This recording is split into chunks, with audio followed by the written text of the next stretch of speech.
اگر ابھی تک آپ نے دا وائس کو سبسکرائب نہیں کیا ہے تو پلیز ابھی سبسکرائب کریں۔ ہمارے اس ویڈیو کے اسپانسر ہے سورت کی مشہور کریمی ہیون آئس کریم۔ اب حاضر ہے اوریو، کٹ کیٹ، پستہ، بادام فلیورز میں، جو گلے کے ساتھ ساتھ جسم کو بھی دے ٹھنڈک۔ ایٹ الخدیجہ اپارٹمنٹ، فورت نظام پورہ، بھیونڈی۔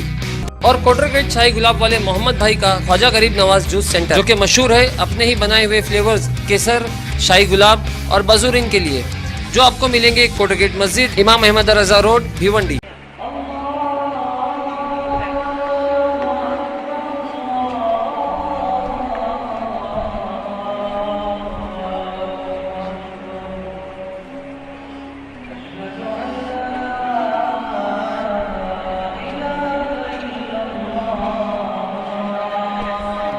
دوستو، اسلام نہ صرف ایک مکمل ضابطہ حیات ہے بلکہ اس کی تعلیمات انتہائی مکمل اور جامع ہے۔ بات چاہے پیدائش کی ہو یا موت کی، زندگی کے ہر پہلو میں ہماری رہنمائی کرتا ہے۔ حضرت حسن بن علی رضی اللہ تعالیٰ عنہ فرماتے ہیں کہ رسول اللہ صلی اللہ علیہ وسلم نے فرمایا کہ جس کے یہاں بچہ پیدا ہو تو وہ اس کے دائیں کان میں اذان دے اور بائیں کان میں اقامت پڑھے۔ دوستو، بظاہر ہو آج سے پہلے علماء اکرام اس کے بارے میں جو حکمت فرماتے ہیں وہ یہ ہے کہ اذان کے کلمات سے شیطان بھاگ جاتا ہے، اس کی وجہ سے بچے اس کے شر سے محفوظ رہتے ہیں۔ اس کے علاوہ یہ حکمت بھی بیان کی جاتی ہے کہ جب بچہ دنیا میں آئے تو اسے سب سے پہلے جو دعوت ملے وہ عقیدِ توحید، عقیدِ رسالت اور نماز کی دعوت ہو۔ لیکن دوستو، ہیئرنگ ایکسپرٹس نے اس پر ریسرچ کیا ہے کہ مسلمان بچہ پیدا ہوتے ہی اس کے کان میں اذان کیوں دیتے ہیں۔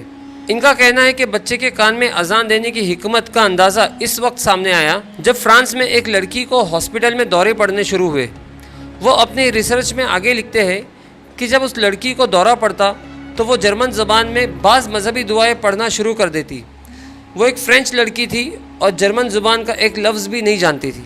جب دورے میں اس نے جرمن زبان میں باتیں کرنا شروع کی تو ڈاکٹرز نے فوراً شور مچا دیا کہ اب تو جن ثابت ہو گئے، یہ لڑکی تو جرمن زبان نہیں جانتی، پھر یہ کیسے جرمن بول رہی ہے؟ ضرور اس کے سر پر جنات وغیرہ سوار ہے۔ آخر سائیکالوجی کے ایک ڈاکٹر نے اس تمام معلومات کا جائزہ لیتے ہوئے اس کے تعلق سے ریسرچ شروع کر دی۔ اس کی تحقیق سے یہ معلوم ہوا کہ جب یہ لڑکی 2.5 سال کی تھی تب اس کی ماں ایک جرمن پادری کے یہاں کام کرتی تھی۔ جب وہ پادری جرمن زبان میں سرمن پڑھتا تب یہ لڑکی وہیں پالنے میں پڑی رہتی تھی۔ جب یہ بات معلوم ہوئی تو وہ ڈاکٹر اس پادری کی تلاش میں نکلا۔ تب اسے معلوم ہوا کہ وہ پادری اسپین میں ہے، تو وہ اسپین گیا تو پتہ چلا وہ پادری ریٹائر ہو کر جرمنی چلا گیا ہے۔ تب وہ اس کی تلاش میں جرمنی پہنچا تو معلوم ہوا وہ پادری مر چکا ہے، مگر اس ڈاکٹر نے اپنی کوشش نہ چھوڑی اور گھر والوں سے کہا کہ اگر اس پادری کی کوئی کاغذ ہو تو دکھاؤ۔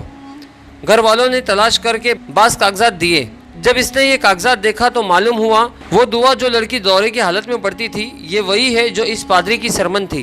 جب اس ڈاکٹر نے سارے واقعے کے بعد انسانی دماغ پر ریسرچ کی تو اس نے یہ نچوڑ نکالا کہ بچے کی پیدائش میں جو بات اس کے کان میں ڈالی جائے وہ ساری بات زندگی بھر کے لیے اس کے دماغ میں محفوظ رہ جاتی ہے، اور جب بھی اس کے سارے وہ الفاظ دہرائے جائے تو اس کا دماغ ان لفظوں کو بہتر طریقے سے محفوظ کرتا ہے اور اسے اس کام کرنے کی ترغیب دیتا ہے۔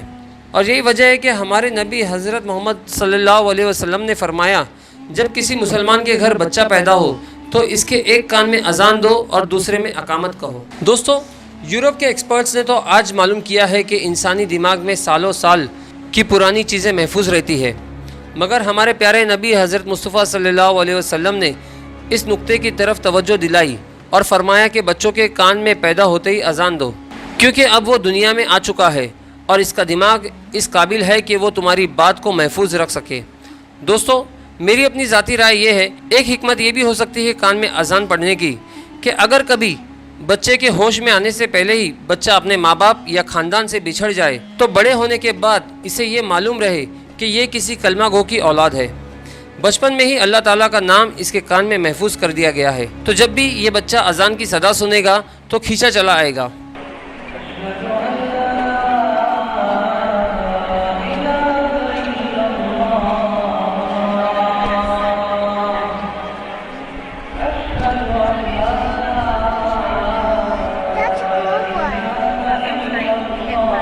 دوستو، اگر آپ کے ذہن میں بھی بچے کے کان میں اذان دینے کی اور بھی کوئی حکمت ہے تو کمنٹ میں ضرور شیئر کریں تاکہ ہمارے ساتھ ساتھ دوسروں کی بھی اصلاح ہو۔